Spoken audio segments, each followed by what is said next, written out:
Bonjour, l'info à 13h au titre de l'actualité du mardi 5 août 2025. La loi du plan est-elle conforme à la Constitution française? C'est la question épineuse à laquelle le Conseil constitutionnel doit répondre d'ici le 11 août.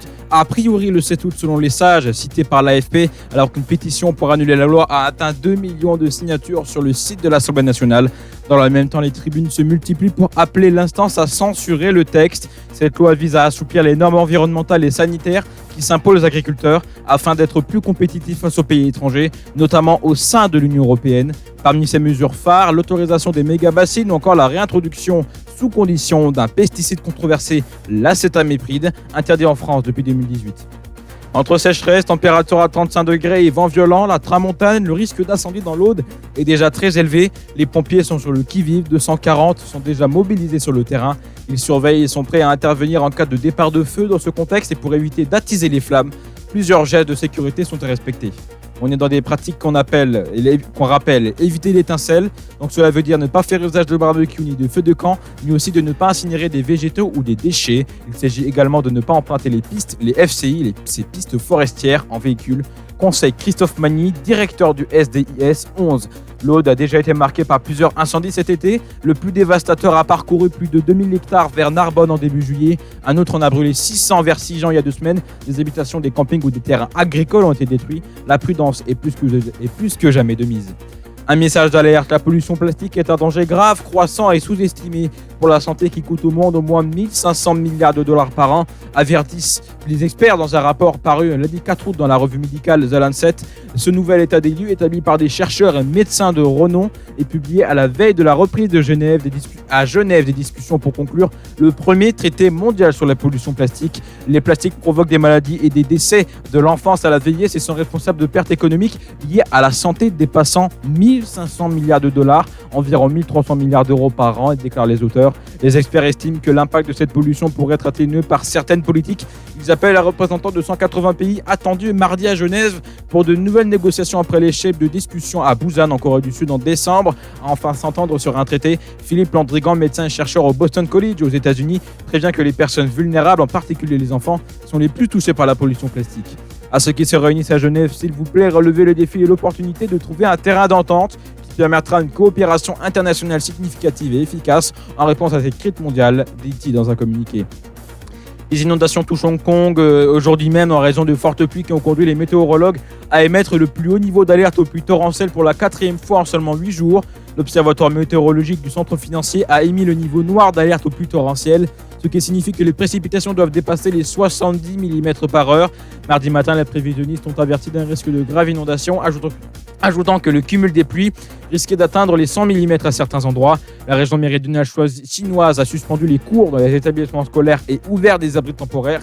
Sur les réseaux sociaux, des images montrent des véhicules presque submergés dans un parking extérieur du district de Tsung. Point haut, selon les chercheurs, l'intensité et la fréquence des phénomènes climatiques extrêmes augmentent à cause du réchauffement climatique accéléré par la combustion des énergies fossiles.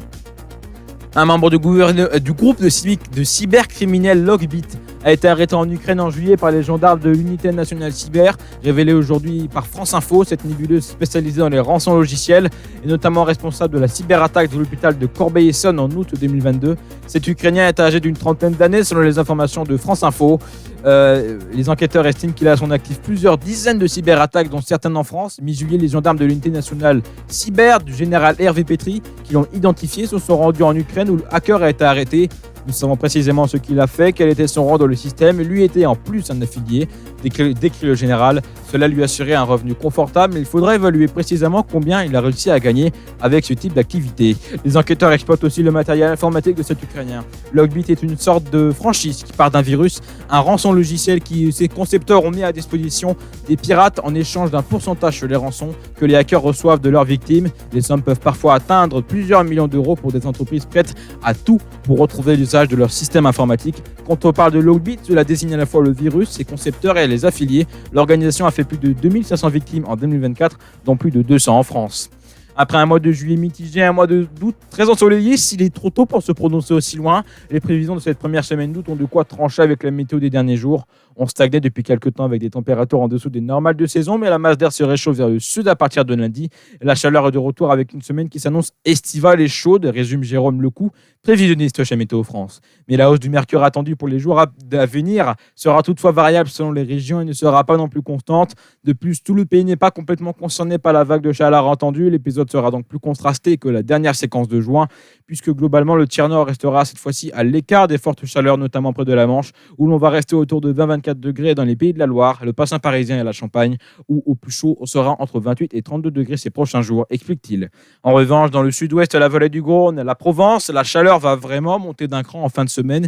Et de résumer, c'est donc la moitié sud qui sera particulièrement concernée, contrairement à l'épisode de canicule de fin juin, où la hausse des températures était généralisée. Le quart nord enregistrera bien des températures estivales, mais qui resteront correctes et sans excès. À Lille, par exemple, on devrait enregistrer cette semaine 28, 29, voire 30 degrés, ce qui reste des prévisions assez classiques pour cette période. Tout de suite, la météo.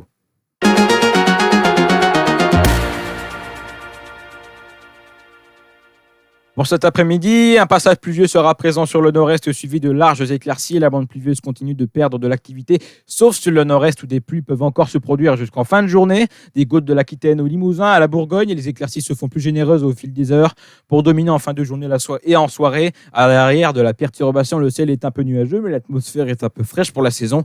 Sur la moitié sud, le soleil est dominant, avec des températures en légère baisse dans le sud-ouest, mais en hausse dans le sud-est. La tramontane souffle en rafale de 50 à 60 km/h, localement jusqu'à 70, puis faiblit en soirée.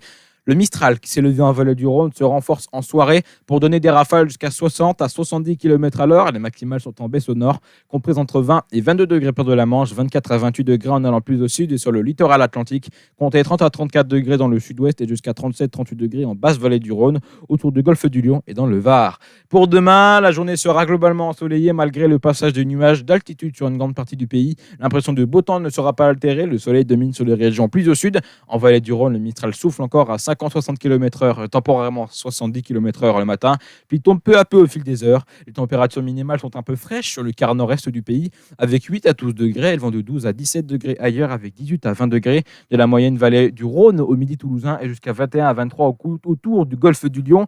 Les maximales vont de 22 à 26 au nord de la Seine et dans le Grand Est, 26 à 30 sur le reste de la moitié nord, 30 à 34 dans le sud-ouest et 35 à 36 sur la zone méditerranéenne.